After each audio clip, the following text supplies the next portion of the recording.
বলতেছি, ভাইয়া শুধুমাত্র টাকার কথা বলতেছে। এক কাজ করি, শোন, কিছু টাকা আর স্বর্ণ গহনা যা আছে সব কিছু নিয়ে এখান থেকে পালিয়েছে। আরে না না, এগুলো নেওয়া যাবে না। শোন, কেউ যদি দেখে ফেলে না, তাহলে আমরা যা নেবো তার থেকে দিতে হবে বেশি। তার থেকে কি দরকার আছে, এগুলো এখানেই থাক। ভাই আবার বুঝতে পারলে বিপদ হয়ে যাবে। আরে কে জানতে পারবে? কেউ তো নাই।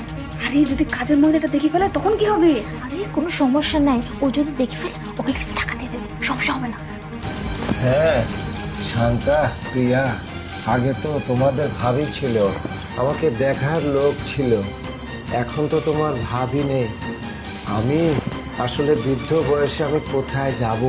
আমাকে কে দেখবে? কে আমার দেখভাল করবে? আমার যে কি পরিস্থিতি হবে বোন, আমি এই চিন্তায় মরে যাচ্ছি। চিন্তা কেন করছেন? ভাই বোন এতে কি হয়েছে? আমরা তো আছি, আমরা তো দেখাশোনা করবো।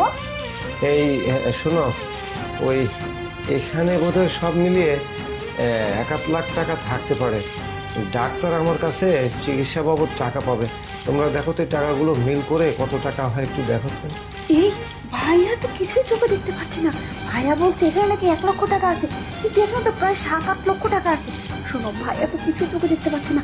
আমরা এক কাজ করি, 1 লক্ষ টাকা রেখে দিয়ে বাদ বাকি টাকা আমরা দুজন মিলে ভাগ করে নেবো, চল। স্যার, এই যে চা নিয়ে আসছি।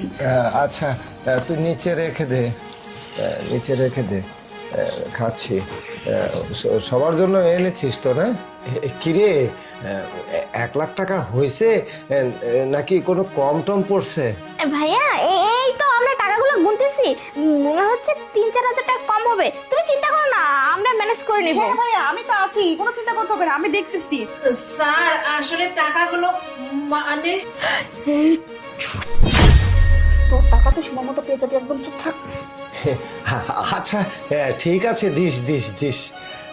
হিমানি, দেখেছিস এই যুগে আমি ভাগ্য গুণে আমার কত সুন্দর দুটো বোন পেয়েছি। হ্যাঁ, কি বলছে দেখেছিস? আমার যত ঋণ আছে সব দিয়ে দেবে ওরা। এইরকম সুন্দর বোন এই পৃথিবীতে পাওয়া আসলে দুর্লভ।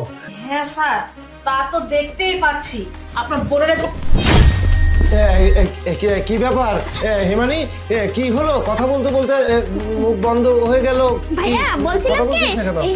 হিমানি আন্টি চলে গেছে, ওনার কাজ আছে তো বাইরে, তাই উনি চলে গেছে। ভাইয়া বলছি যে হিমায়িত তো চলে গেছে, আর এখানে তো কোনো কাজ নেই। চলো, আমি তোমাকে ঘরে দিয়ে আসি। ওঠো, চলো ওঠো, তোমাকে আমি ঘরে দিয়ে আসি। তুমি দেখতে পাও না? আসো আমার সাথে, আসো। থাক থাক থাক। কি ব্যাপার ভাইয়া, তুমি কি চোখে দেখতে পাচ্ছো? এদিকে আয়।